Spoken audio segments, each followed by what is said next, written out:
قاعدہ سادسہ کے جزیات جاری تھے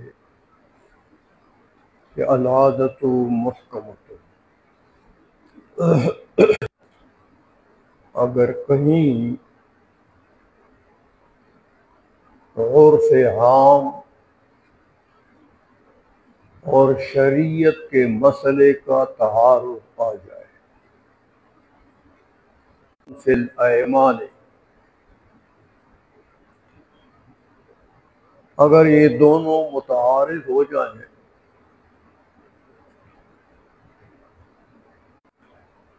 تو یمین میں، قسم میں اگر کچھ ایسے الفاظ ہیں جن پر عرف عام جاری ہے، اس کا کوئی ایسا معنی، کوئی لفظ، قسم کے الفاظ میں کوئی لفظ ایسا ہے کہ جس کے ایک معنی پر عرف عام جاری ہے کہ وہی معنی مراد ہوتا ہے، اور شریعت کو دیکھیں گے تو کچھ تقاضا اور ہے۔ لوگوں کی عادت تو جس معنی پر جاری ہے اگر وہی لیتے ہیں تو اس کا کچھ تقاضا اور ہے۔ تو ایسی صورت میں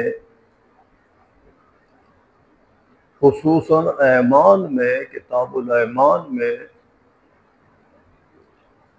عادت عامہ یعنی عرف عام کو ترجیح دی جائے گی، جو معنی عرف عام میں لیا جاتا ہے لفظ سے وہی معنی مراد ہوگا۔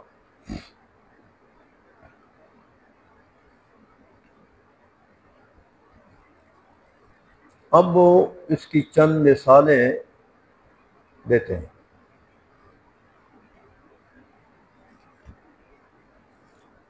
شریعت نے ایک لفظ کا ایک معنی لیا ہے،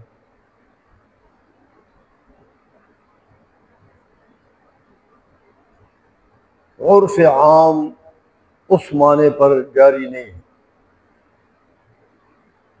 جس لفظ کا جو معنی شریعت نے لیا ہے، قرآن نے یا حدیث نے لیا ہے،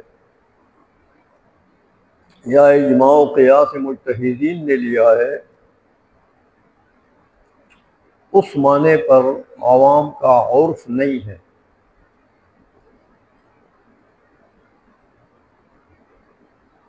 بلکہ عرف کسی اور معنی پر ہے۔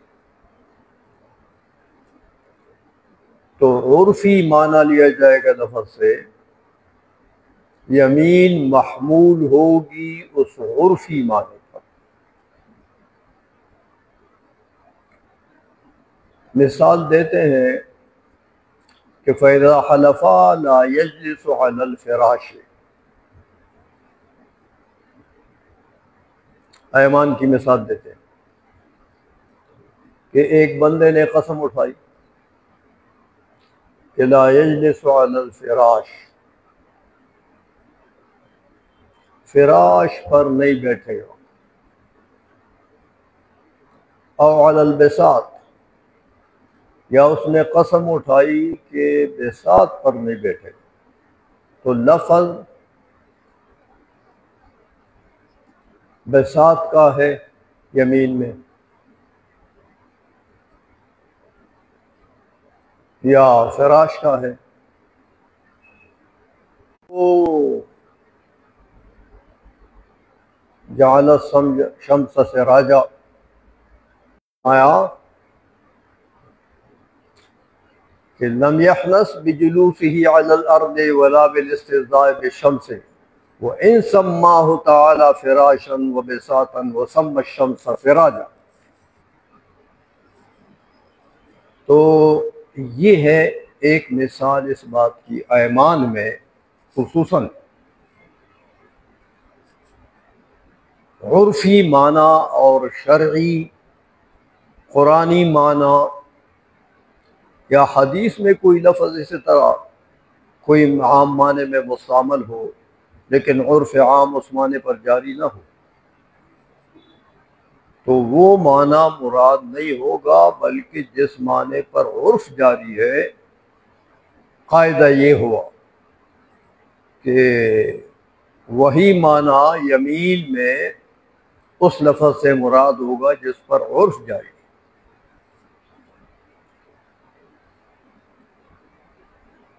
اسی طرح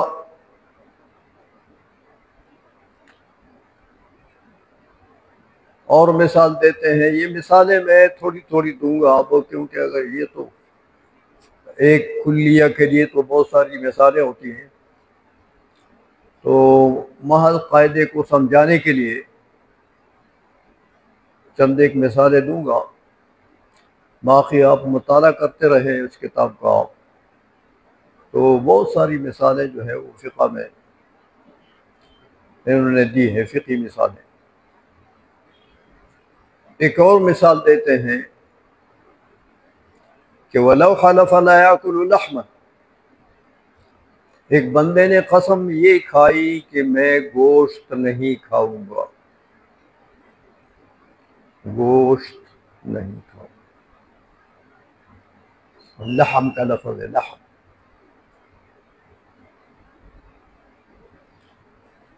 تو قرآن عظیم نے مچھلی کے لحم کو تو لحم کہا ہے، لحمن طریہ،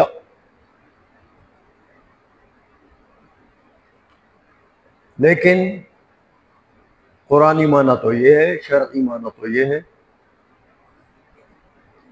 تو اگر شریعت کی شرعی معنی کو تقدم ہوتا تو پھر مچھلی کے کھانے سے اس کو خالص ہونا چاہیے تھا، لیکن فرماتے ہیں کہ نہیں، خالص نہیں ہوا۔ اگر مچھلی کھائی اس نے تو خالص نہیں ہو۔ اس کی وجہ یہ ہے کہ مچھلی کے لحم کو عرفاً لحم نہیں کہتے۔ عادت عامہ میں جب لحم کا اطلاق ہوتا ہے، گوشت کا اطلاق ہوتا ہے، تو عادت عامہ میں مچھلی کا گوشت مراد نہیں ہوتا، بکرے کا، بقر کا، اونٹ کا، یا یہ شکاری جانور جو ہیں ان کا وہ لحم ہوتا ہے۔ اسی لیے فرماتے ہیں وَلَوْ حَلَفَ لَا يَأْكُلُ لَحْمًا لَمْ يَحْنَسْ بِأَكْلِ لَحْمِ السَّمَكِ وَإِنْ سَمَّاهُ اللَّهُ تَعَالَى لَحْمًا فِي الْقُرْآنِ، اگرچہ اللہ جل مجدہ نے مچھلی کے لحم کو لحم کہا ہے قرآن کریم، تو شرعی معنی تو یہ ہوا۔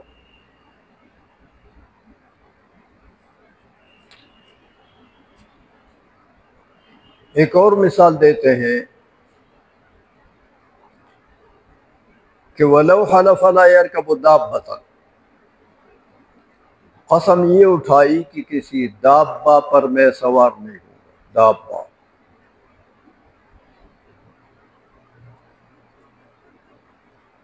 تو فرماتے ہیں کہ کسی کافر کو پکڑ کر اس کے اوپر سوار اگر ہو جائے تو خانس نہیں ہوگا۔ وَإِن سَمَّاهُ اللَّهُ تَعَالَى دَابَّةً، اگرچہ کافر کو اللہ نے دابہ تو کہا ہے، تو شرعی معنی تو دابے کا پھر کافر ہے، من الدواب۔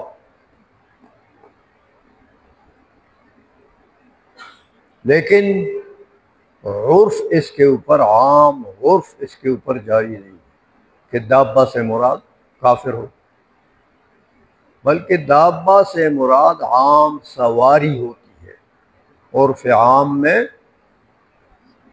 عام سواری جیسے گھوڑا ہو گیا یا گدھا ہو گیا، خچر ہو گیا،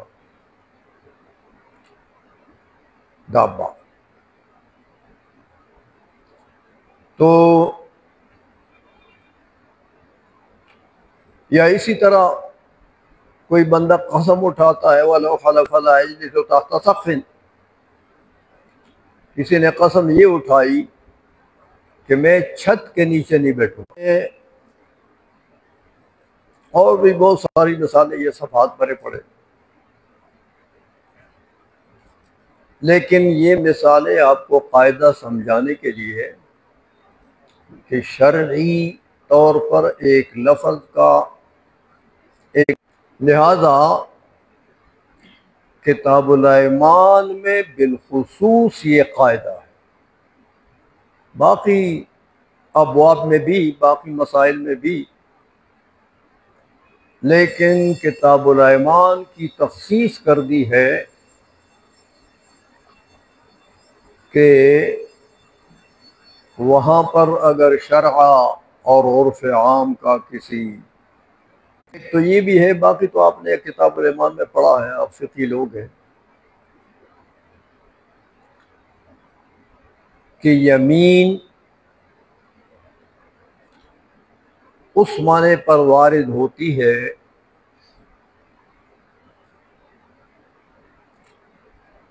جو قسم لینے والا بندہ، کہ جس کے دو تین معنی ہیں، تو قسم لینے والا ایک معنی مراد لیتا ہے کہ میں آپ کو قسم دیتا ہوں لیکن اس معنی پر، بتاتا تو نہیں ہے لیکن اس کی مراد ہے. اور قسم کھانے والا، قسم اٹھانے والا توریہ فی الکلام کرتا ہے اور وہ دوسرا معنی مراد لیتا ہے.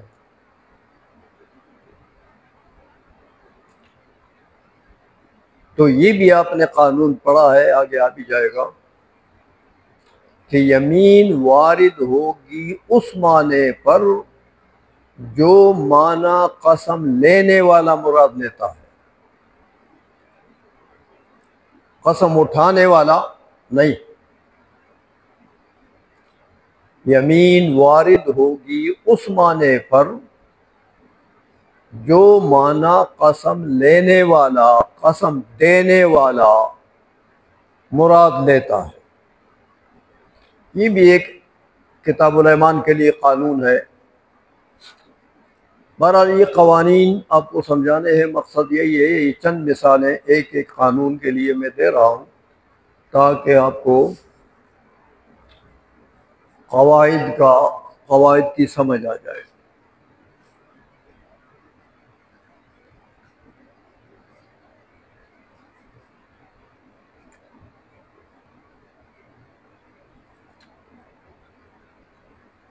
یہ صرح الزیلعی وغیرہ، انہوں نے بھی یہی قاعدہ بنایا ہے بِأَنَّ الْأَيْمَانَ مَبْنِيَّةٌ عَلَى الْعُرْفِ.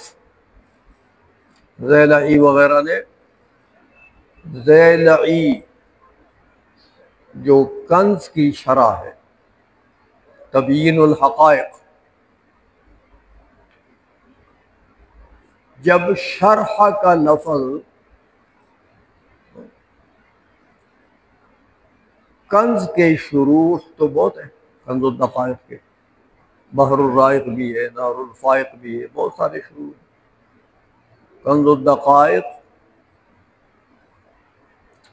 فقہ حنفی میں وہ کتاب ہے جو نقل مذہب کے لیے وضع ہے، جس میں جو حنفی مذہب ہے، دیکھو نا، ایک تو اقوال فی المذہب ہوتے ہیں نا، تو ایک ایک مسئلے میں تو کئی اقوال ہوتے ہیں،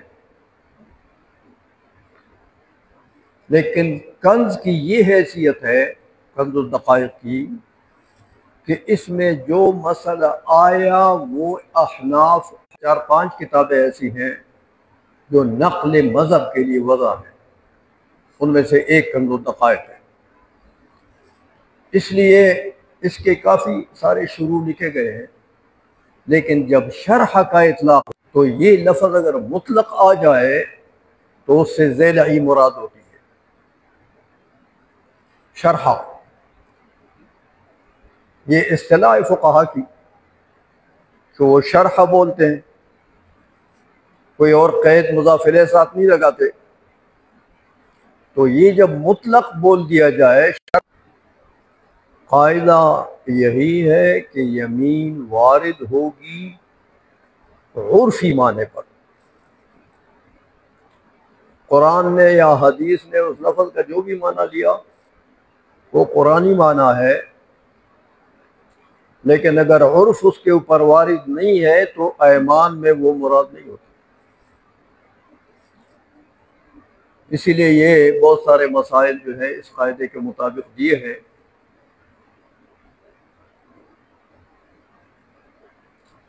ایک اور مسئلہ آپ کو بتاتے ہیں، وہ عادت ایسی ہو کہ وہ معمول بہا ہو، عرف عام لوگوں کا عمل اسی پر جاری ہو، مضطرد ہو، معمول بہی ہو۔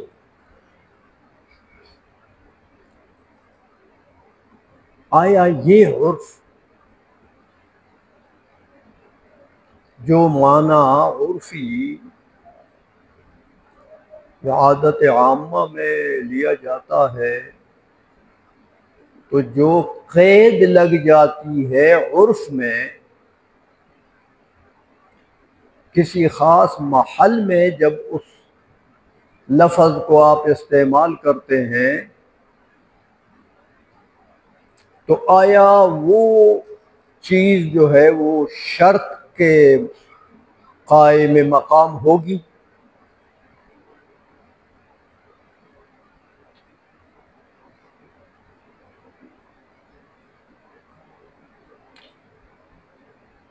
تو اس پر دلائل دیں گے، مثالیں بھی دیں گے کہ ہاں ایسا عرف، ایسی عادت جو معمول بہا ہے،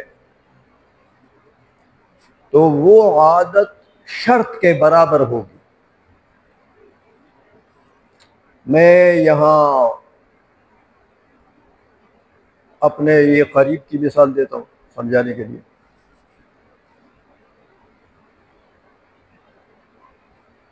کالج چوک سے، مردان کے کالج چوک سے آپ رکشے میں بیٹھتے ہیں، رشکئی جاتے ہیں، تو اس وقت آپ رکشے والے کے ساتھ کرایہ تو طے نہیں کرتے کہ بھئی اتنا کرایہ دوں گا، بس رکشے میں چڑھ جاتے ہیں،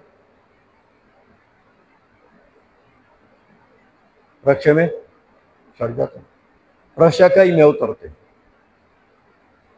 رکشے والا آپ کو کہتا ہے بھئی اتنے روپے دے دو، آپ دے رہے ہیں، اس لیے کہ اتنے کرائے پر عرف عام جاری ہے کہ کالج چوک سے رشکئی تک اتنا کرایہ ہے، عادت عامہ اس مقدار پر، کرائے کے اس مقدار پر جاری ہے۔ تو آپ طے تو نہیں کرتے پہلے کہ بھئی میں رشکئی میں اتروں گا تو آپ کو 2 روپے دوں گا یا 4 روپے دوں گا، یہ طے تو نہیں کرتے، آپ عقد تو نہیں کرتے، بس رکشے میں چڑھ جاتے ہیں۔ یا اسی طرح بس میں چڑھتے ہیں، آپ پشاور جاتے ہیں، ہاں، تو اس وقت آپ چڑھتے ہیں بس میں تو کیا کرایہ طے کرتے ہیں، کتنا پیسہ لوگے، میں اتنا دوں گا، یہ تو نہیں ہوتا، بس میں بیٹھ جاتے ہیں بس۔ تو عرف عام جاری ہے کہ مردان سے پشاور تک اتنا کرایہ ہے۔ اسی طرح آپ پنڈی جاتے ہیں یا جہاں بھی جاتے ہیں پاکستان میں آپ سفر کرتے ہیں، تو عادت عامہ ایک مقدار کرایہ پر جاری ہوتی ہے، عوام لوگ اتنا کرایہ دے کر تو جاتے ہیں۔ لہذا جب عرف عام ایک مقدار پر جاری ہے تو وہ ایسا ہے جیسے آپ نے شرط لگا دیا کہ بھائی میں اتنا دوں گا، یا وہ رکشے والا کہہ رہا ہے کہ میں اتنا دوں گا، تو یہ مشروط ہے، المعروف کالمشروط، عرف جس چیز پر جاری ہو بس وہ ایسا ہے جیسے شرط جس چیز پر لگ چکی ہو، تو جس پر شرط لگ جائے وہ تو دینا پڑتا ہے نا بھائی۔ ہاں، آپ نے شرط لگائی کہ میں 10 روپے دوں گا رکشے کے ساتھ، رکشے والے کے ساتھ، کہ میں 10 روپے دوں گا بھائی رشکائی تک، شرط لگا۔ انہوں نے کہا چلو ٹھیک ہے، تو یہ تو اب شرط لگ گئی ہے نا، دینا پڑے گا۔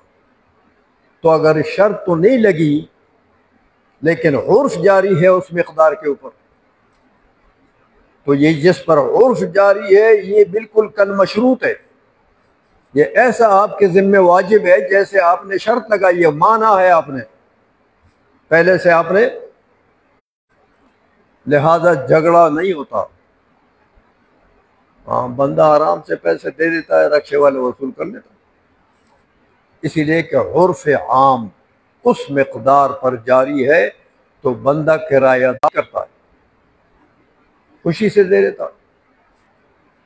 ہاں، اور جو کم دیتا ہے رکشے والا کہتا ہے یار میں تو یہی کرایہ ہے، دیکھو آپ پوچھیں اور لوگوں سے پوچھیں، ہاں یہاں تک تو یہی کرایہ، یعنی مطلب اس کے اوپر عرف جاری ہے۔ اب کرایہ والا تو، رکشے والا تو جاہل ہے نا، وہ تو عرف اور غیر عرف کو نہیں جانتا ہے، لیکن اتنی بات تو جانتا ہے کہ بھئی سب لوگ یہی کرایہ دیتے ہیں، دیکھو تو آپ سے بھی میں اتنا ہی لوں گا۔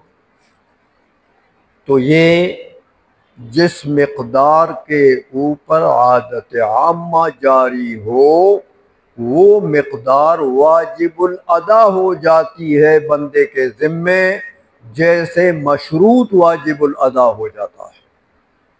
جس چیز کی شرط لگا دی، مان لیا کہ 10 دوں گا، جیسے وہ واجب الادا ہے ویسے وہ بھی واجب الادا ہے جس پر عرف جاری ہے۔ یہ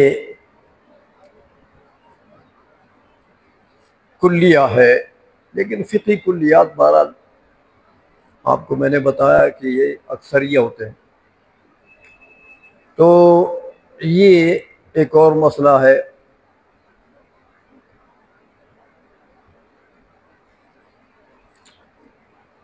اسی طرح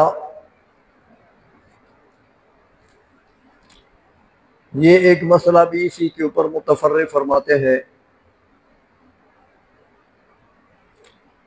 کہ وَمِمَّا تُفُرِّعَ عَلَىٰ أَنَّ الْمَعْرُوفَ كَالْمَشْرُوطِ لَوْ جَهَّزَ الْأَبُ بِنْتَهُ جِهَازًا وَدَفَعَهُ لَهَا ثُمَّ ادَّعَىٰ أَنَّهُ عَارِيَةٌ وَلَا بَيِّنَةَ فَفِيهِ اختلاف۔ یہ عام مسئلہ ہے، اس لیے آپ کو بتاتا ہوں۔ فرماتے ہیں کہ المعروف کالمشروط، یہ قانون ہے، تو اس قانون پر یہ ایک جزیہ بھی فقہا نے متفرع کیا ہے کہ ایک باپ نے بیٹی کو جہیز دیا۔ آج کل یہ جھگڑے بہت ہوتے ہیں، بیٹی کی شادی کرا رہا ہے باپ، تو باپ نے بیٹی کے لیے جہیز بنا دی۔ جہیز جانتے ہو نا، وہ جو رخصتی کے وقت میں بچی کو جو سامان دیا جاتا ہے، کچھ زیورات بنا کر دے دیے، یا کچھ بیڈ وغیرہ بسترے وغیرہ خرید کر دے دیے، الماریاں وغیرہ جو بھی سامان ہوتا ہے بیٹی کو رخصت کرتے وقت ہو، تو اگر باپ نے بیٹی کو جہیز بنا کر دے دیا، وَدَفَعَهُ لَهَا، دے دیا اس کو، ثُمَّ ادَّعَىٰ أَنَّهُ عَارِيَةٌ، پھر باپ نے یہ دعویٰ کیا کہ یہ جہیز کا سامان تو میں نے بیٹی کو تملیک نہیں کیا، یہ تو میں نے عاریتاً دیا ہے، کہ چلو بیٹی ملکیت میری ہوگی تو اس کو استعمال کرتے رہو۔ یہ دعویٰ کیا باپ نے کہ مال میرا ہے، عاریتن میں نے بیٹی کو دیا ہے، لیکن فرماتے ہیں ولا بینۃ، باپ کے پاس کوئی گواہ نہیں ہے عاریت پر، باپ کے پاس کوئی گواہ نہیں ہے۔ اگر گواہ ہو تو پھر تو ٹھیک ہے، قاضی کے پاس اگر گواہ گزر جائے اور گواہ یہ کہے کہ ہاں ہمارے سامنے انہوں نے یہ چیز جو دی ہے یہ عاریتاً دی ہے، تملیکاً نہیں دی، تو پھر تو باپ کا دعویٰ ٹھیک ہو جائے گا، بینہ کے ساتھ ثابت ہو جائے گا۔ لیکن فرماتے ولا بینہ تھا، باپ کے پاس گواہ ہے نہیں۔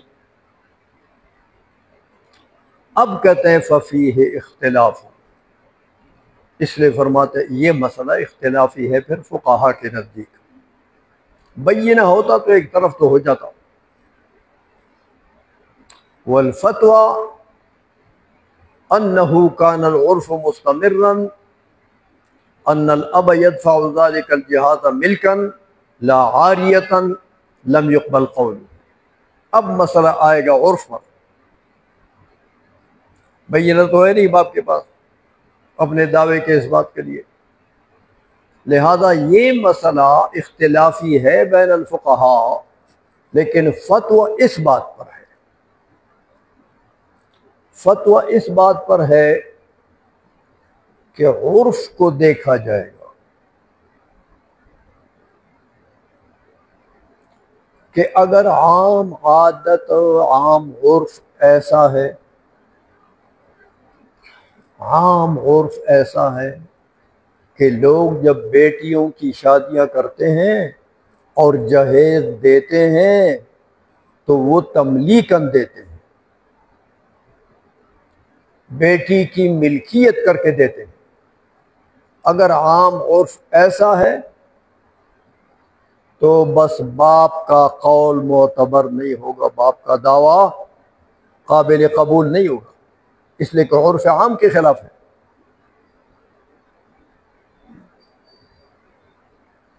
سمجھا گئی ہے؟ لم يقبل قوله وان كان العرف مشترکا، اور اگر عرف ایسا ہے کہ وہ مشترک ہے، کوئی باپ جب جہیز دیتا ہے بیٹی کو تو تملیکاً دیتا، تو کوئی باپ تملیکاً نہیں دیتا، عاریتاً دیتا ہے، یعنی عرف ایک جانب پر نہیں ہے، عرف میں دونوں چیزیں پائی جاتی ہیں، کبھی کوئی باپ تملیکاً دیتا ہے تو دوسرا باپ عاریتاً دیتا ہے۔ یہ عرف اگر مشترک ہے تو پھر بھی فالقول للاب، اب قول باپ کا معتبر ہوگا کہ یہ میں نے عاریتاً دیا ہے، کیونکہ عاریتاً بھی تو لوگ دیتے ہیں، عرف کوئی عام ایک جانب پر تو نہیں ہے، کچھ لوگ عاریتاً دیتے ہیں، کچھ تملیکاً دیتے ہیں، تو باپ نے اگر عاریتاً کا دعویٰ کر دیا تو باپ کا قول مانا جائے گا کہ باپ بھی ان لوگوں میں سے ہے جو عاریتاً دیتے ہیں، تو باپ کے قول کے لیے عرف میں گنجائش پیدا ہو گئی ہے۔ باپ جو دعویٰ کرتا ہے عاریتاً کا تو عرف میں عاریت بھی تو پائی گئی، تو جب عرف میں عاریت پائی گئی تو باپ کے قول کے لیے گنجائش عرف میں پائی گئی ہے، لہذا باپ کا قول پھر معتبر ہوگا۔ یہ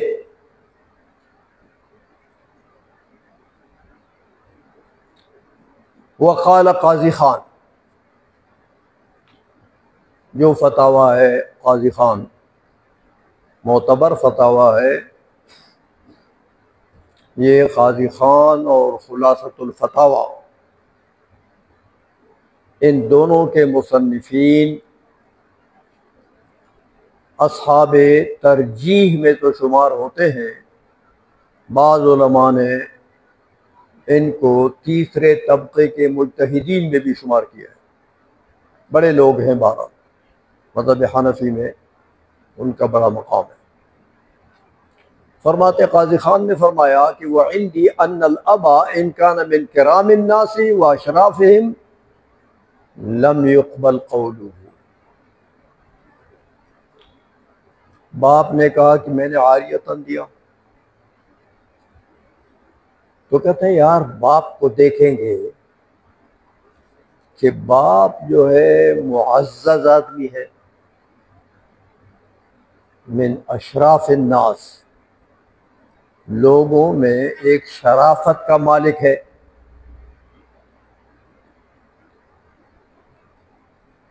تو پھر تو عاریتاً کی بات قابل قبول نہیں ہوگی، باپ کا قول پھر قابل قبول، کیونکہ مالدار لوگ، شرافت والے لوگ جو کسی کو دیتے ہیں تو میاں واپس لینے کے لیے نہیں دیتے۔ غریب آدمی ہو تو چلو وہ کسی کو عاریتاً کوئی چیز دے دے تو دے دے، لیکن جب مالدار آدمی ہے اور شرافت اور کرامت میں لوگ معاشرے میں معتبر ہے، تو اتنا معتبر آدمی جب کسی کو کوئی چیز دیتا ہے، بالخصوص بیٹی کو دیتا ہے، تو پھر واپس لینے کے لیے نہیں دیتا، لہذا باپ کا قول پھر معتبر نہیں ہے میاں۔ قاضی خان نے یہ فرمایا کہ باپ کو دیکھیں گے، لم يقبل قولہ وَإِن كَانَ مِنْ أَوْسَاطِ النَّاسِ كَانَ الْقَوْلُ قَوْلَهُ، اور اگر ایسے درمیانہ لوگوں میں سے ہے، ہاں زیادہ خسیس آدمی بھی نہیں ہے اور زیادہ معتبر آدمی بھی نہیں ہے، من اوساط الناس ہے، تو پھر اس کا قول مانا جائے گا، اس لیے کہ جب عوام میں اس کا اتنا اعتبار نہیں ہے اور اتنی شہرت نہیں ہے اور اتنی مالداری بھی نہیں ہے، تو ممکن ہے کہ اس نے جو جہیز دیا ہے وہ عاریتاً دیا۔ ایسے لوگ، غریب لوگ یا متوسط طبقے کے لوگ ایسا کرتے ہیں، لہذا قاضی خان نے فتویٰ اس پر دیا کہ باپ کو دیکھا جائے گا کہ باپ کی کیا حیثیت ہے۔ اگر وہ مشہور آدمی ہے، معاشرے میں معتبر آدمی ہے، مالدار آدمی ہے،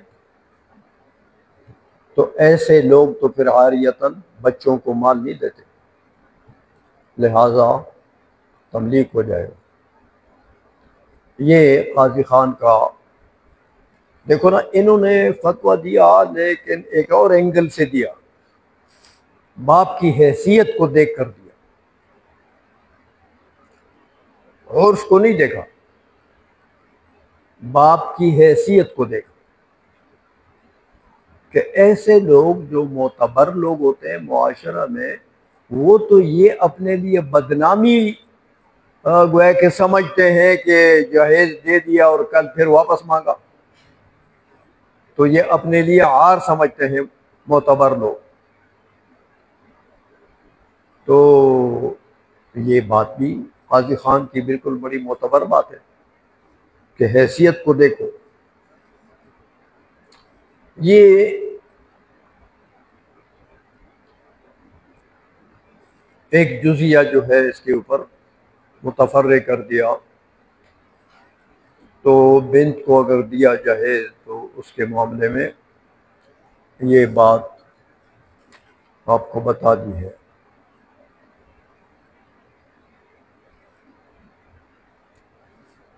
اور یہ قواعد جو ہے، چھوٹے چھوٹے قواعد اسی قاعدے کے تحت میں اور آتے ہیں، ان کے ساتھ جزیات بھی ہوتے ہیں۔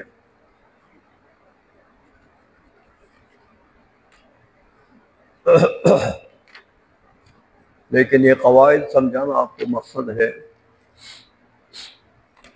یہ جو قواعد آپ نے پڑھے، یہ 6 قاعدے،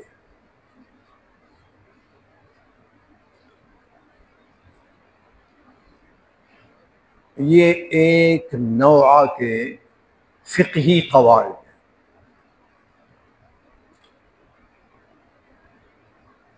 دوسرا الامور بمقاصدها، تیسرا الیقین لا یزول بشک، چوتھا المشقت تجلب التیسیر، پانچواں الضرر یزال، چھٹا العادت محکمۃ۔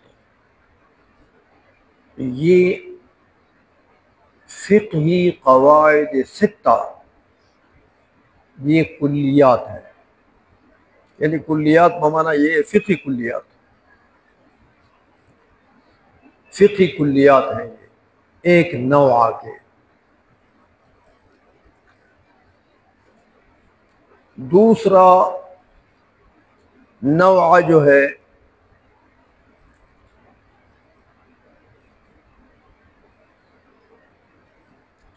کہتے دیکھو دوسرے نوع کی جو صورت ہے اس میں ایک فرماتے ہیں جو ہم قواعد ذکر کریں گے ان کے جزیات غیر محصورہ ہیں، یعنی بہت زیادہ ہیں، ہر قاعدے کے جزیات جو ہیں وہ غیر محصورہ ہیں، یعنی ہر قاعدے کے جزیات میں کثرت ہے۔ غیر محصورہ کا وہ مطلب نہیں ہے کہ لامتناہی ہے، منطقی لامتناہی نہیں ہے، مراد کثرت ہے۔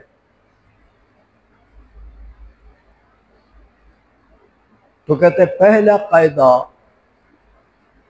کہ الاجتہاد لا ينقض بالاجتہاد، ایک مجتہد نے قرآن و حدیث سے اجتہاد کر کے ایک مسئلہ نکال دیا اور اجتہاد کے شرائط بھی جتنے تھے وہ سارے صحیح شرائط کے ساتھ اجتہاد کر کے تو اس نے مسئلہ نکال دیا۔ اب دوسرا مجتہد آیا، اس نے بھی اجتہاد کیا،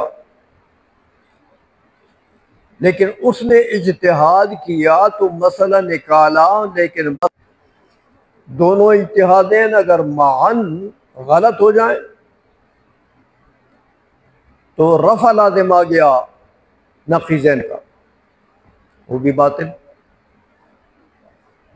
دونوں اجتہادین اگر معاً صحیح ہو جائے تو اجتماع نقیضین لازم آ گیا، وہ بھی باطل۔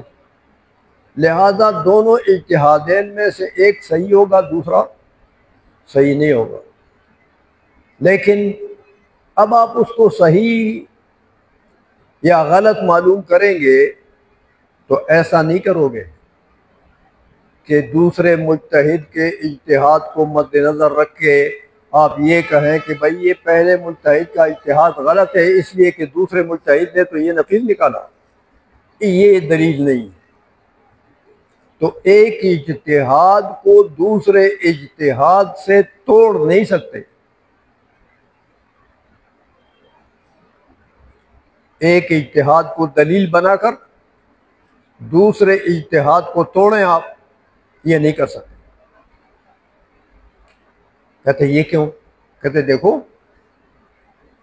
پہلا اجتہاد، پہلا مسئلہ وہ کس نے نکالا؟ اس کا نکالنے والا بھی مجتہد ہے، اس نے بھی شرائط اجتہاد کا لحاظ رکھا، اس کے مطابق مسئلہ نکالا، تو دوسرا بھی مجتہد ہے، اس نے بھی شرائط اجتہاد کا لحاظ رکھ کر مسئلہ نکالا، تو دونوں متساوی ہیں، ایک کو دوسرے سے زیادہ قوت تو حاصل نہیں ہے۔ ایک دلیل اگر قوی ہو جائے دوسری کمزور ہو جائے تو پھر وہ قوی سے کمزور کو توڑا جا سکتا ہے، لیکن یہاں تو دونوں متساویین ہیں، ایک بھی اجتہاد ہے دوسرا بھی اجتہاد ہے۔ تو جب دونوں متساویین ہیں تو ایک اجتہاد سے دوسرا اجتہاد توڑا نہیں جا سکتا، کہ قوت میں دونوں متساویین ہیں، ایک کو ترجیح نہیں ہے دوسرے پر۔ سمجھے ہو قانون؟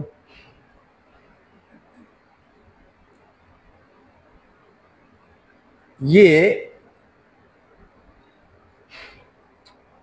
قاعدہ ہو گیا ایک۔ کہتے ہیں میاں یہ قانون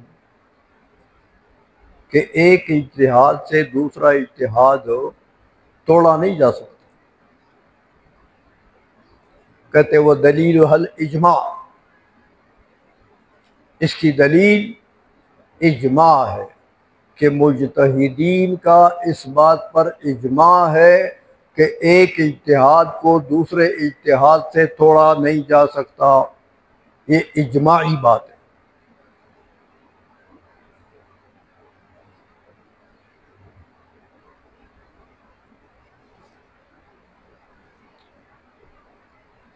اور صحابہ کے دور کی ایک مثال بھی دیتے ہیں، کہتے دیکھو بہت سے مسائل ایسے ہیں کہ جن میں حضرت ابوبکر صدیق رضی اللہ تعالی عنہ نے اجتہاد کر کے ایک حکم لگا دیا۔ حضرت ابوبکر صدیق نے رضی اللہ تعالی عنہ نے اجتہاد کر کے ایک حکم لگا دیا، پیچھے سے حضرت عمر آئے، حضرت عمر رضی اللہ تعالی عنہ نے ابوبکر صدیق رضی اللہ تعالی عنہ کے حکم کے خلاف حکم لگا دیا، مخالف حکم، نقیض۔ حضرت عمر نے ابوبکر صدیق کے حکم کی نقیض نکالا اور وہ حکم لگا دیا۔ ابوبکر صدیق کے زمانے میں اس مسئلے کا حکم وہی ہے جو ابوبکر صدیق نے اجتہاد کیا اور حکم لگا دیا۔ حضرت عمر رضی اللہ کا زمانہ آیا تو آپ نے ابوبکر صدیق کے جو حکم ہے اس حکم کی نقیض اجتہاداً نکالا اور وہ حکم لگا دیا۔ اب اس مسئلے کے ابوبکر صدیق کے زمانے میں حکم اور ہے اور حضرت عمر کے زمانے میں حکم اور ہے۔ ابوبکر صدیق کا اجتہاد اور ہے، حضرت عمر کا اجتہاد اور ہے رضی اللہ تعالی عنہما۔ لیکن حضرت عمر نے جو خلاف نکالا تو اس کا یہ مطلب نہیں کہ ابوبکر صدیق کے اجتہاد کو حضرت عمر نے توڑا۔ حضرت عمر کے اجتہاد سے حضرت عمر نے اس کو توڑا، نہ حضرت عمر نے حضرت ابوبکر صدیق کے اجتہادی حکم کو توڑا، نہ اس کی علت کو مجروح کیا۔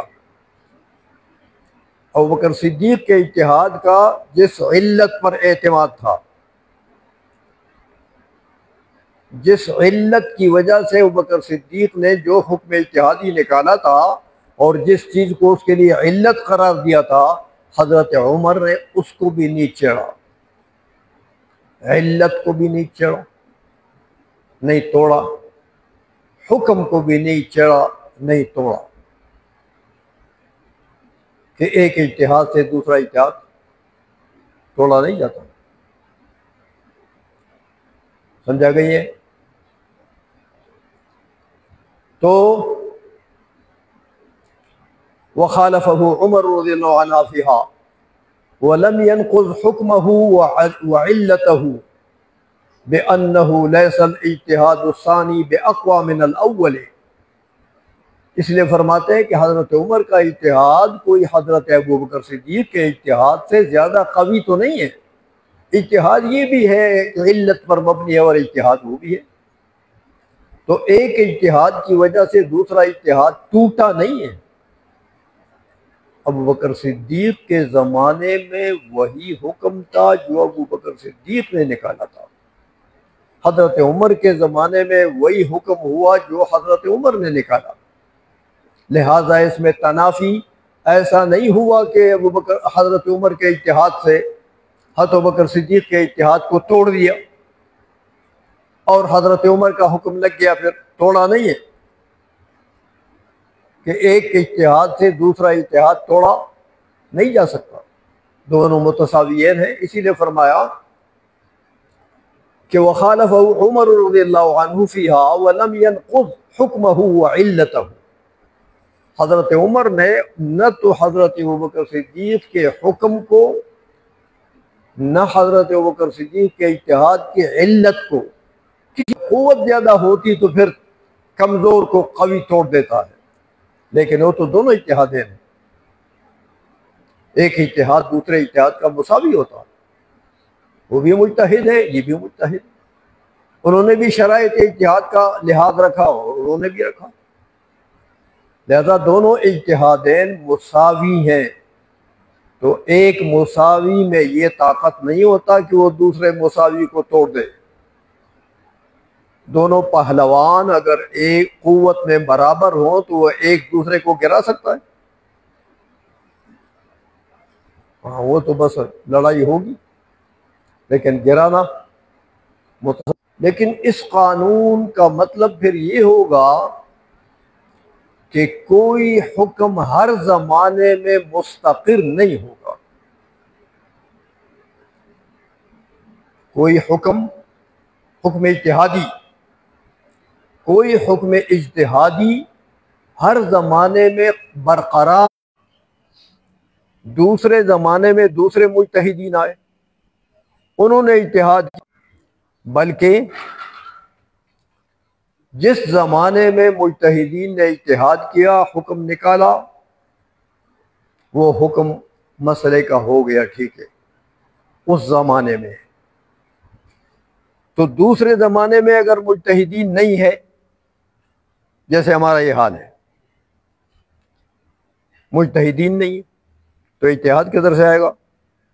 لہذا وہ پہلا والا حکم مجتہدین کا برقرار رہے گا، لیکن دوسرے زمانے میں اگر مجتہدین ہیں اور انہوں نے اجتہاد کیا اور اس پہلے والے حکم کے خلاف نکالا تو پھر وہی حکم ہوگا، پہلے والا ختم ہو جائے گا۔ اس لیے حکم اجتہادی جو ہوتا ہے یہ ہمیشہ ہر زمانے کے لیے برقرار نہیں رہتا جب تک دوسرے مجتہدین نے اجتہاد کر کے حکم نہ نکالا ہو، اس وقت تک برقرار رہے گا۔ اب دیکھیں نا، علماء لکھتے ہیں کہ سن 400 صدی ہجری کے بعد مجتہد نہیں پایا گیا،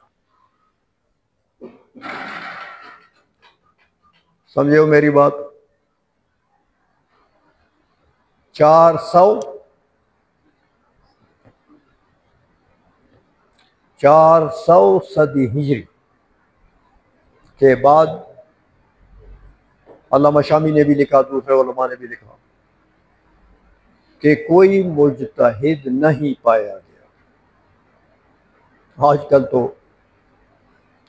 15ویں صدی میں اور 14ویں صدی میں اجتہاد کے مدعی بہت نکل آئے ہیں نا،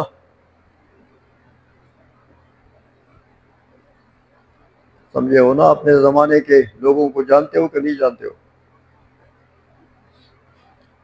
علماء نے لکھا، فقہاء نے لکھا کہ 400 صدی ہجری کے بعد کوئی مجتہد نہیں پایا گیا۔ تو کیا خیال ہے پھر 14ویں صدی میں ہوگا؟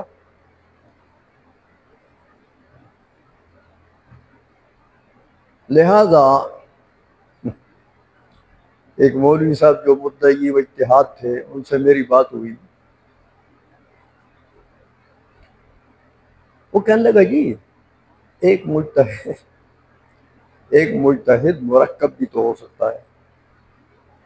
میں نے کہا وہ مرکب کیسے ہوگا؟ کہنے اجتہاد کی ایک شرط اس مولوی صاحب میں پائی گئی، دوسری اس میں پائی گئی، تیسری اس میں پائی گئی، چوتھی اس میں پائی گئی، پانچویں اس میں پائی گئی، چھٹی اس میں پائی گئی، تو یہ سب جب ملیں گے نا تو ایک مجتہد بن جائے گا۔ میں نے ایسا مجموعہ مرکب مجتہد تو ہم نے کبھی نہیں دیکھا نہ سنا۔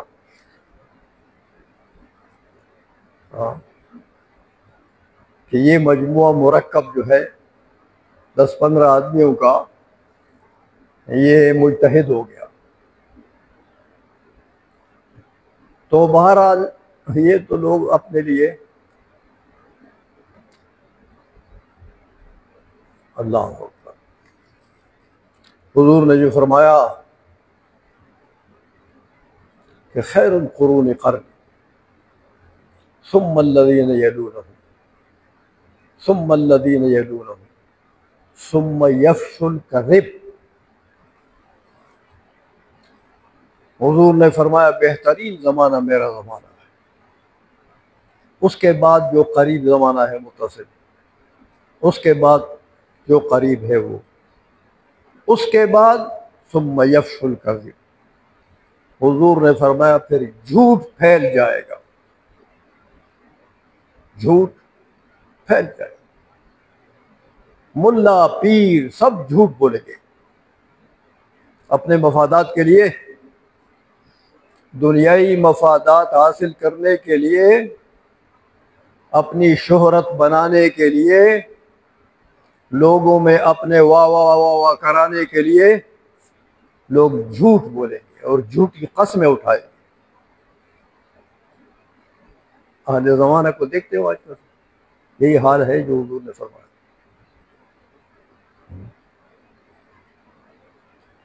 کچھ لوگ جبے قبے پہن کر تو پیری بیچتے ہیں۔ بھائی جبوں قبوں میں پیری ہے؟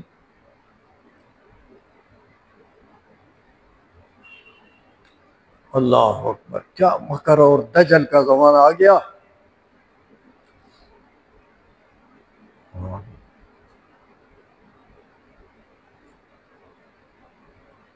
ایسے دجالوں سے بچنا بھی مشکل ہو گیا بھائی۔ تو انسان جب سوچتا ہے کہ حضور جو فرما رہے تھے، ایسا پتہ لگتا ہے کہ زمانے ہر زمانے کو دیکھ کر فرما رہے تھے کہ ثم یفشو الکذب، جھوٹ پھیل جائے۔ مولوی بھی جھوٹ بولتا ہے، پیر بھی جھوٹ بولتا ہے، دجل اور فریب وہ مولویوں میں بھی عام ہو گئی ہے اور پیروں میں بھی عام ہو گئی۔ تو وہی بات ہوئی جو کفر از کعبہ برخیزت کجا ماند مسلمانی۔ مولوی اور پیر اگر دجال ہو گئے تو مسلمان کدھر رہے، اسلام کدھر ہوگا؟ اس لیے ان مکر اور فریبوں سے بچتے رہو، سیدھی سادی زندگی گزارو، دین کی خدمت کرو، بس دین کی خدمت ہی سب سے بڑی عبادت ہے۔ یہ جبے قبے پہنا یہ سب بکواس ہے، اس سے کیا ہوتا ہے سوائے یہ کہ پبلک کو دھوکہ دینا، اپنے جبے قبے پہن کر پگڑیاں سجا کر تو پبلک کو دھوکہ دینا ہے کہ میں بڑا پیر ہوں، بڑا عابد ہوں۔ تو یہ تو دھوکہ ہوا نا، فراڈ ہوا۔ اس لیے فراڈ سے بچتے رہیں، خالص اللہ کی رضا کے لیے دین کی خدمت کریں، بناوٹ سجاوٹ کو دفع کرو۔ علماء دیکھو نا، ہمارے اسلاف جو گزرے ہیں جنہوں نے دین کی خدمت کی، جن کی برکت سے دین ہمیں پہنچا ہے، انہوں نے یہ بناوٹ سجاوٹ کی، یہ جبے قبے، اس سے لوگوں کو دھوکہ دیا تھا۔ اپنا دیندار انہوں نے اپنے آپ کو ظاہر کیا جبوں قبوں سے۔ یہ سب فراڈ ہے، دھوکہ بازی ہے۔ عوام کو یہ دھوکہ دینا ہے کہ میں بڑا متقی آدمی ہوں، جبہ قبہ بڑا قیمتی پہن کرنا اور بڑی قیمتی کار میں بیٹھ کر، ہاں تو کہتے ہیں ہم بڑا پیر ہوں، بڑا، ہاں خدا جو نہیں کر سکتا وہ میں کر سکتا ہوں۔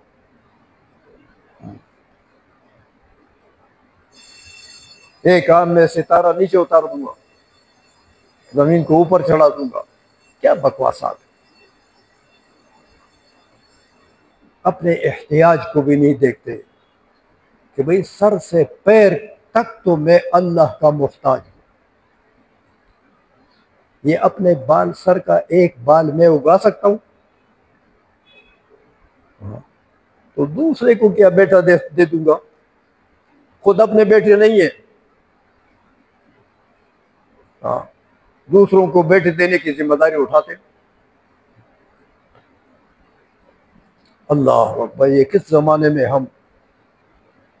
کس زمانے میں رہ گئے؟ سراسر فراڈ کا زمانہ ہے یہ۔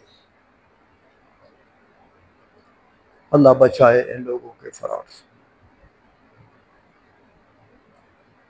سیدھے سادے لباس میں رہو، دین کی خدمت کرو، بس اس سے بڑی عبادت اور کوئی نہیں ہے۔ یہ سجاوٹ مجاوٹ اور یہ قصے، اس کی کوئی حقیقت نہیں ہے، الٹا کبیرہ گناہ ہے۔ لوگوں کو دھوکہ دینا یہ کبیرہ نہیں ہے، کبیرہ گناہ ہے۔ اس لیے ان چیزوں سے بچے رہو، سادہ زندگی گزارو، بے تکلف رہو گے، لیکن دین کی خدمت کرو، درس و تدریس کرو، لوگوں کو دین سمجھاؤ، عوام کو اہل سنت کے عقائد سمجھاؤ۔ عوام گمراہ ہو رہے ہیں، بے دین ہو رہے ہیں، سیکولر ہو رہے ہیں، دین کو عوام چھوڑ رہے ہیں، مسلمان دین سے دور بھاگ رہے ہیں۔ سب سے بڑی خدمت یہ ہے کہ اپنے قوم کو دین سمجھا دو۔ جبے قبے مت ہے نا، سب بکواس ہے، یہ فراڈ ہے، گناہ کبیرہ ہے۔ بہرحال یہ تو ایک بات ضمنی طور پر آ گئی، تو یہ سمجھا دی آپ کو کہ الاجتہاد لا ينقض بالاجتہاد، ایک مجتہد کا اجتہاد دوسرے مجتہد کے اجتہاد سے ٹوٹتا نہیں ہے۔ تو میں نے آپ کو یہ بتا دیا کہ سن 400 ہجری کے بعد علامہ شامی اور دیگر علماء نے لکھا کہ مجتہد نہیں پایا گیا۔ تو سن 400 ہجری کے بعد جب مجتہد نہیں پایا گیا تو سن 400 ہجری سے قبل جن مجتہدین نے اجتہاد کیا، مسائل نکالے، ہم تک وہی پہنچے۔ اسی لیے اعلیٰ حضرت نے بھی لکھا اور بہت سے علماء نے لکھا کہ امام اعظم رحمۃ اللہ علیہ نے اجتہادات کیے، امام اعظم سے مسائل منقول ہیں، جن جن مسائل کو امام اعظم نے اجتہادی قوت سے، قرآن سے، حدیث سے، صحابہ کے اقوال سے نکالا، امام اعظم نے ان مسائل کو اپنے شاگردوں کو پڑھایا، سمجھایا۔ تو امام اعظم رحمۃ اللہ علیہ کی شان اور ہے بھائی، امام اعظم رحمۃ اللہ علیہ نے ایک مجلس شورا رکھا ہوا تھا، یعنی ایسا نہیں ہے کہ امام اعظم نے اجتہاد کیا تو بس وہ مسئلہ وہ ٹھن گیا، ایسا نہیں۔ امام اعظم رحمۃ اللہ علیہ کے پایا کے لوگ جو شاگرد تھے یا شاگرد نہیں تھے، جو اس وقت اجتہاد کے درجے کے لوگ تھے، امام اعظم نے ان کی ایک مجلس شورا بنائی تھی، جیسے امام ابو یوسف ہے، امام محمد ہے، امام ظفر ہے، دیگر امام اعظم کے جو شاگرد ہیں، ایک مجلس شورا بنائی۔ امام اعظم جو مسئلہ نکالتے قرآن سے یا حدیث سے، وہ مسئلہ اس مجلس شورا میں پیش کرتے کہ اب تم اس آیت سے یا اس حدیث سے میں نے یہ مسئلہ نکالا، اب تم اس مسئلے کو اپنے اجتہاد کے ترازو سے تولو کہ اس آیت سے یہ مسئلہ نکلتا ہے کہ نہیں نکلتا، شورا کے حوالے کرتے۔ جب پورا شورا اس مسئلے کو پاس کرتا یا اکثریت پاس کرتی تو وہ مسئلہ فقہ حنفی میں لکھ دیا جاتا، لیکن اگر ان مجتہدین میں سے کوئی اختلاف کرتا تو خلافاً لمحمد بھی آپ کی کتابوں میں موجود ہے۔ امام محمد نے خلاف کیا، آزادی کی وہی سب کو، ہر ایک مجتہد تھا،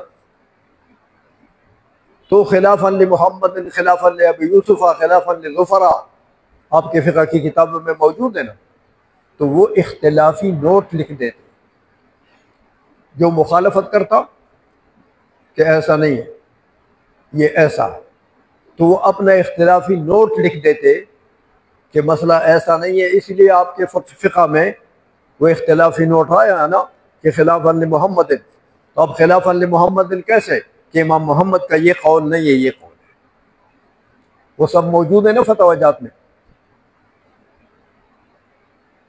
تو امام اعظم رحمۃ اللہ علیہ کے مجلس شورا نے، مجتہدین نے امام اعظم کے اجتہاد سے نکلا ہوا مسئلہ جب پاس کیا تو وہ فقہ کی کتاب میں لکھا گیا۔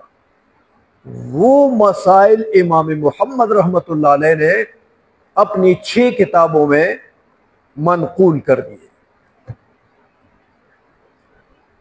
جو مذہب، نقل مذہب کے لیے وضع مذاہب کتابیں ہیں امام محمد کی، جامع صغیر اور جامع کبیر، سیر کبیر، سیر صغیر، مبسوط اور زیادات، یہ 6 کتابیں امام محمد رحمۃ اللہ علیہ نے امام اعظم کے اجتہادات کو نقل کیے ہیں، اسی لیے امام محمد کو ناقل المذہب کہتے ہیں کہ امام محمد نے،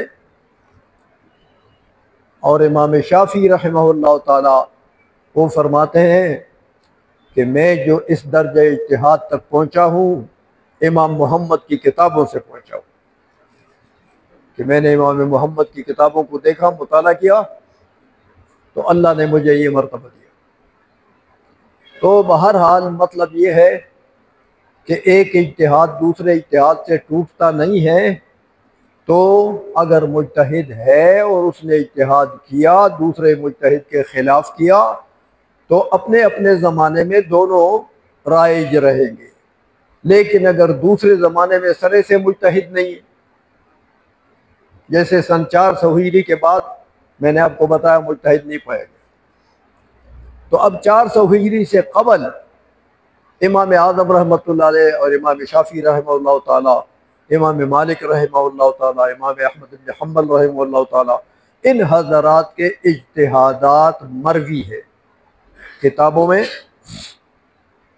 ان حضرات کے اجتہادات مروی ہے اور منقول ہے، لہذا وہی ہم تک پہنچے،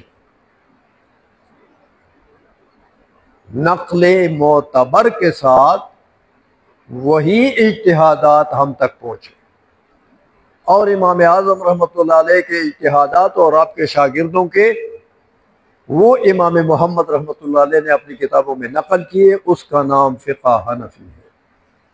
پھر یہ تو متقدمین کی بات ہے، پھر متاخرین فقہا آئے، انہوں نے اس کے اوپر ریسرچ کیا، جو متقدمین سے مرویات ہیں، مجتہدات ہیں، ان پر متاخرین علماء نے تفصیلات لکھی، ریسرچ کیا۔ اب امام اعظم سے تو صرف مسائل منقول تھے، دلائل تو نہیں منقول تھے۔ تو اس زمانے میں، متقدمین کے زمانے میں، تو امام محمد کے کتابوں کو لوگ مانتے تھے کہ ان میں صرف مسائل ہیں، دلائل تو نہیں ہے۔ لیکن متاخرین کا زمانہ آیا، متاخرین نے امام اعظم کے اجتہادات اور فقہ حنفی کے اجتہادات پر اعتراضات شروع کیے کہ دیکھو، جیسے آج کل یہ آپ کے نہ اہل حدیث ہے نہ اہل فقہ ہے، اپنے آپ کو اہل حدیث کہتے ہیں نا۔ اہل حدیث جانتے ہو؟ یہ جو نہ اہل حدیث ہے نہ اہل فقہ ہے، جانتے کچھ نہیں ہے، لیکن کہتے کیا ہے؟ کہتے دیکھو نا، امام اعظم رحمۃ اللہ علیہ نے یہ غلطی کی ہے، فلاں حدیث کے خلاف ہے یہ مسئلہ۔ سنا ہے کہ نہیں سنا ہے؟ قرآن کریم کے فلاں آیت کے خلاف ہے یہ فقہ کا مسئلہ، سنتے ہو نا آج کل؟ یہ لوگ پیدا ہوئے فقہ حنفی پر، فقہ شافعی، فقہ حنبلی، فقہ مالکی، سب پر ان غیر مقلدین نے اعتراضات شروع کر دیے کہ دیکھو فلاں امام نے وہ غلطی کی ہے اور فلاں امام نے وہ غلطی کی ہے، فلاں اس آیت کے خلاف ہے اور اس آیت کے خلاف ہے۔ یہ جو لوگ پیدا ہوئے جو حقیقت میں بیچارے علم سے عاری ہیں، لیکن بکواس کے لیے تکڑے ہیں، ائمہ کے اوپر اعتراضات کرنے کے لیے وہ تگڑے ہیں۔ تو جب یہ دور آیا، پھر متاخرین فقہا نے امام اعظم کے اجتہادی مسائل کے لیے دلائل نکالے، ورنہ دلائل امام اعظم سے منقول نہیں تھے۔ وہ تو قبولیت کا زمانہ تھا، مجتہدین کے اوپر لوگوں کا اعتماد تھا، صحیح مسلمان تھے وہ لوگ، مجتہد جو کہتا تھا وہ مانتے تھے۔ لیکن یہ جو نافرمان آئے، انہوں نے اعتراضات شروع کر دیے، تو متاخرین فقہا نے پھر یہ کام کیا کہ انہوں نے ہر مسئلے کے لیے دلیل نکالی، دلیل عقلی بھی اور دلیل نقلی بھی۔ جیسے ہدایہ آپ پڑھتے ہیں، ہدایہ میں ہر مسئلے کے ساتھ دلیل عقلی بھی ہے، نقلی بھی ہے۔ اسی لیے اسی طرح شامی، قاضی خان، خلاصۃ الفتاوی، یہ جتنے ہمارے فقہ کے فتاوی جات ہیں، ان سب میں آپ مسئلے کے ساتھ دلائل بھی سنیں گے، دلائل بھی دیکھیں گے۔ تو متاخرین نے پھر فقہ حنفی کو پھیلا دیا کہ مدلل کر دیا، یعنی دلائل بھی ساتھ نقل کر دیے، اور ان نافرمان لوگوں کے جوابات دے دیے کہ بھئی یہ جو سوال کرتے ہیں کہ فلاں جگہ امام نے غلطی کی ہے، ہاں یہ خود بیچارے کو پتہ نہیں ہے کہ یہ حدیث تو سرے سے حدیث نہیں ہے، تو یہ امام اعظم کے قول کے مقابلے میں اس کو لا کر کہتے ہیں یہ حدیث ہے اور امام اعظم نے اس کے خلاف کیا ہے۔ بھائی امام اعظم حدیث دانی میں تم سے بھی کم تھا، امام اعظم حدیث کے علم میں تم سے بھی کم تھا۔ ہاں کہ دو باتیں تم نے سیکھ لی اور وہ پٹھانوں کا مقولہ ہے نا، پٹھان کہتے ہیں کہ چندخ لفت توخوت بے ما کشمیر لیدر،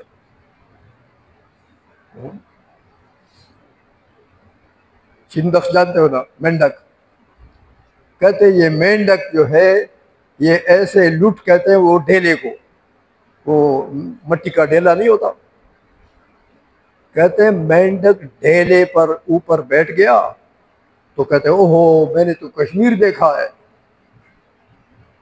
ہاں تو ان کی مینڈکوں والی مثالیں، دو مسئلے سیکھ لیے تو تیسرے مسئلے پر امام اعظم پر اعتراض کر دیا، سمجھے؟ بہرحال الحمدللہ اللہ نے احناف علماء کو بھی توفیق عطا فرمائی ہے اور ان لوگوں کے ہر اعتراض کا جواب ہمارے فقہا کی کتابوں میں موجود ہے۔ اس لیے بہرحال اب میں عرض یہ کر رہا تھا کہ سن 400 ہجری کے بعد مجتہد نہیں پایا گیا تو پھر وہی اجتہادات جو ہم تک منقول ہوئے امام اعظم کے، امام محمد کے، امام شافعی کے، امام احمد بن حنبل کے، امام مالک کے، وہی ہم تک منقول ہوئے، تو ان 4 مذاہب پر اجماع امت ہو گیا کہ یہ 4 مذاہب برحق ہیں، لہذا چاروں اہل سنت میں داخل ہیں۔ چاروں مذاہب کے ماننے والوں کو اہل سنت کہتے ہیں۔ 4 مذاہب میں سے کوئی بھی اہل سنت سے باہر نہیں ہے۔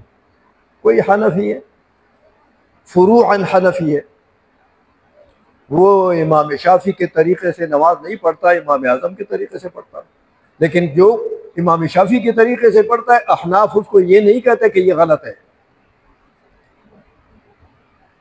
ایک کتاب ہے امام شعرانی کی، وہ آپ پڑھیں ضرور، المیزان الکبریٰ اس کا نام ہے۔ امام شعرانی نے ایک بڑی عجیب توفیق دی ہے بین المذاہب۔ انہوں نے ایک ایسا گول دائرہ بنایا ہے۔ دائرے کا ایک مرکز ہوتا ہے نا، مرکزی نقطہ ہوتا ہے، وہ مرکزی نقطہ حق، ادھر لکھا ہوا ہے حق، ادھر سے ایک لکیر آئی ہے اس مرکزی نقطے کی طرف، مذہب شافعی۔ اسی دائرے کے محیط خط سے دوسری لکیر آئی ہے اسی مرکز کی طرف، کہتے ہیں مذہب حنفی۔ تیسری لکیر محیط سے آئی ہے اس مرکز کی طرف، مذہب حنبلی۔ چوتھی لکیر آئی ہے مذہب مالکی۔ تو امام شعرانی نے یہ بتایا کہ دیکھو یہ مختلف راستے ہیں حق تک پہنچنے کے لیے۔ امام شافعی کا بھی راستہ ہے، وہ بھی حق تک پہنچاتا ہے آپ کو۔ امام احمد بن حنبل کا بھی اجتہاد ہے، وہ بھی حق تک پہنچاتا۔ احناف کا بھی ایک آ، لیکن قانون یہ ہے مقلدین کے لیے کہ وہ یہ عقیدہ رکھے کہ ہمارے امام اعظم رحمۃ اللہ علیہ کا اجتہاد اولا ہے بنسبت امام شافعی، امام احمد بن حنبل، امام مالک کے، اولا ہے۔ یہ نہیں ہے کہ وہ دوسرے غلط ہیں، غلط نہیں ہے، صحیح وہ بھی ہے، لیکن ہمارے امام اعظم کا یہ بہتر ہے، اولا ہے۔ یہ عقیدہ مقلدین کو رکھنا چاہیے۔ تو سن 400 ہجری سے پہلے جو مجتہدین پائے گئے تھے ان کا اجتہاد ہمیں منقول کر کے متاخرین نے دے دیا ہے اور مدلل کر کے دے دیا ہے۔ اور جیسے دیکھو محدثین میں بھی ہے، صرف ہمارے فقہا نہیں ہے، محدثین نے بھی اس معاملے میں بڑا کام کیا ہے۔ امام بخاری کے صحیح بخاری کو دیکھو، امام بخاری کا جو ترجمۃ الباب ہوتا ہے وہ مسئلہ ہوتا ہے، فقہی مسئلہ یا اعتقادی مسئلہ، اس کو ترجمۃ الباب بناتا ہے۔ تو فقہی مسئلے کو دعویٰ بنا دیا، امام بخاری کا طریقہ یہ ہے، فقہی مسئلہ دعویٰ ہو گیا۔ اب اس امام بخاری کے شرط پر جو احادیث پوری ہیں ان کو اس ترجمۃ الباب کے ذیل میں نقل کرتے ہیں، تو ان احادیث کو اس دعوے پر دلائل کے طور پر نقل کرتے ہیں۔ تو ہر فقہی مسئلہ کو امام بخاری رحمۃ اللہ علیہ نے کبھی تو قرآنی آیات سے اور کبھی احادیث سے مدلل کر دیا ہے۔ صحیح بخاری فقہی مسائل کی فہرست ہے معدلی، سمجھ آ گئی ہے بات؟ تو امام بخاری رحمۃ اللہ علیہ نے بھی بڑا کام کیا اس مسئلے میں کہ دلائل دیے ہیں فقہی مسائل پر. اسی طرح باقی محدثین نے بھی بہت بڑا کام کیا اس پر. تو فقہاء نے بھی کام کیا، مجتہدین نے بھی کام کیا، محدثین نے بھی کام کیا اس مسئلے پر. اور یہ دیکھو نا، وہ ایک فقیر نے لکھا ہے کہ شیطان کے وجود میں بھی حکمتیں ہیں. ہاں، شیطان کو اللہ نے باقی رکھا ہے نا، مارتا نہیں ہے. اس لیے کہ شیطان نہ ہو. شیطان باطل کو پیش کرتا ہے انسان کے سامنے. تو قرآن نے شیطان کی مخالفت پر حکم دیا.